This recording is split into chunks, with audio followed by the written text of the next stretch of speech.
पुन्हा राडा झालाय। गणेश गीते आणि राहुल ढिकले यांचे कार्यकर्ते भिडलेत। पैसे वाटल्याच्या संशयावरून दोन्ही पक्षाच्या कार्यकर्त्यांमध्ये हाणामारी झाली। राष्ट्रवादी पक्षाचे नाशिक पूर्व उमेदवार गणेश गीते आणि भाजपचे उमेदवार राहुल ढिकलेंच्या कार्यकर्त्यांमध्ये हाणामारी झाली।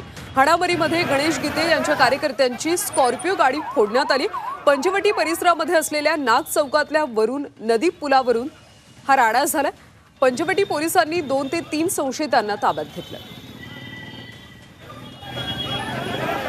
नाशिकमध्ये भाजप आणि राष्ट्रवादी शरद पवार पक्षाचे कार्यकर्ते भिडल्याचं पाहायला मिळालं।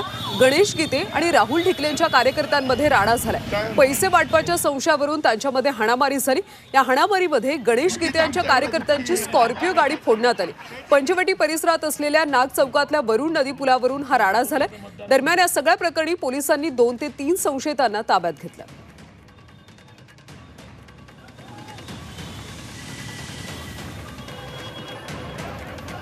तर पैसे वाटपाच्या संशयावरून नाशिक पूर्व मतदारसंघामध्ये राडा झाल्याचं पाहायला मिळालं। गणेश गीते आणि राहुल ढिकले यांच्या कार्यकर्त्यांमध्ये हा राडा झाला। दरम्यान पोलिसांनी या सगळ्या प्रकरणाची चौकशी करून आता 2 ते 3 संशयितांना ताब्यात घेतले। यामध्ये नेत्यांची गाडी सुद्धा फोडण्यात आल्याचा प्रकार घडला।